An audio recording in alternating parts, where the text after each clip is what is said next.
Hello guys! Alam nyo bang natutulog rin ang Venus flytrap?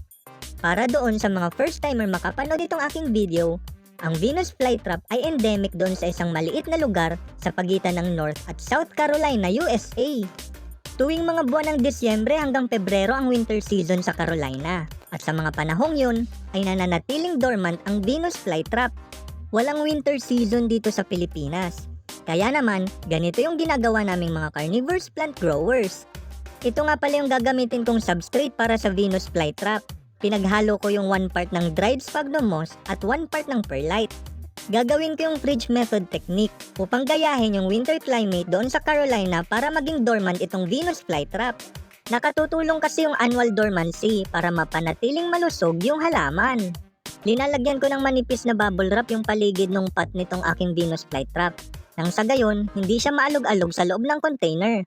Linagyan ko rin ng plastic yung ibabaw nitong container bago ko takpan. Nang sa gayon masiguro kung hindi ito makokontaminate ng anumang hangin sa loob ng refrigerator.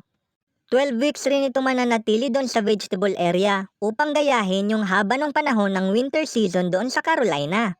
Hayan, handang-handa na itong container. Kaya tara, samahan nyo kong ilagay ito doon sa loob ng refrigerator. Huwag nyo nga palang kalilimutan na i-follow ako para lagi kayong updated sa mga susunod ko pang mga videos. Ito ang inyong Bicolanong Hardinero Plancoya. Happy planting sa inyo!